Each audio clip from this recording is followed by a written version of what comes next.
कासिम खौफजदा होकर पीछे हटा और बोला, क्या पागल हो गए हैं? अगर मैं अंधा हो गया तो इन 50,000 सोने के सिक्कों का क्या करूंगा? मैं अपनी आंखें हरगिज नहीं बेच सकता। बूढ़े ने मुस्कुराकर कहा, चलो ठीक है, तुम मुझे अपने दोनों हाथ और पांव दे दो, मैं तुम्हें 1 लाख सोने के सिक्के दे दूंगा। बोलो मंजूर है? कासिम ने फौरन जवाब दिया, कभी नहीं। हाथ पांव के बगैर मैं एक जिंदा लाश बन जाऊंगा। मैं दुनिया की सारी दौलत के बदले भी अपने हाथ पांव नहीं दे सकता। बूढ़े ने आखिरी सवाल किया, अच्छा अगर मैं तुम्हें एक पूरी सल्तनत दे दूं तो क्या तुम इसके बदले अपना दिमाग और अपनी सोचने समझने की सलाहियत मुझे दे दोगे? कासिम ने सख्ती से इनकार करते हुए कहा, नहीं, बिल्कुल नहीं। दिमाग और सेहत के बगैर सल्तनत किस काम की? मैं अपने जिस्म का एक भी हिस्सा दुनिया की किसी दौलत के बदले नहीं बेच सकता। यह सुनकर बूढ़े बुजुर्ग के चेहरे पर एक जलाल आ गया और उन्होंने कासिम की आंखों में आंखें डालकर कहा, ऐ नादान इंसान, तू अभी खुद तस्लीम कर रहा है कि तेरे पास एक ऐसा कीमती जिस्म, दिमाग और सेहत मौजूद है जिसे तू लाखों सोने के सिक्कों और पूरी सल्तनत के बदले भी बेचने को तैयार नहीं।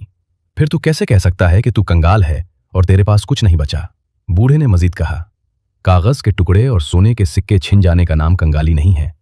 असली कंगाल तो वो है जिससे रब उसकी सेहत, उसकी आंखें और उसका सुकून छीन ले। जाओ और अल्लाह का शुक्र अदा करो कि उसने तुम्हें वो हकीकी दौलत दे रखी है जो तुमसे कोई तूफान और कोई आग नहीं छीन सकती। पैसे तो तुम अपनी मेहनत और इन सलामत हाथों से दोबारा कमा लोगे। कासिम की आंखों से गफलत का पर्दा हट गया। उसे अपनी नाशुक्री पर शदीद शर्मिंदगी हुई।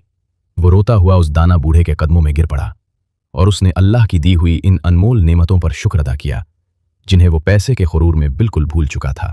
इंसान की सबसे बड़ी कमजोरी ये है कि वो उन चीजों के छिन जाने पर तो रोता है जो आरिजी हैं, जैसे पैसा, नौकरी या कारोबार, लेकिन उन करोड़ों की नेमतों का शुक्र अदा नहीं करता जो अल्लाह ने उसे मुफ्त में दे रखी हैं, जैसे सेहत, आंखें, हाथ, पांव और सोचने की ताकत। हकीकी दौलत बैंक बैलेंस नहीं, बल्कि एक सेहतमंद जिस्म और शुक्र करने वाला दिल है। अल्हम्दुलिल्लाह। क्या आपने कभी सोचा है कि हमारी सेहत ही हमारी सबसे बड़ी दौलत है?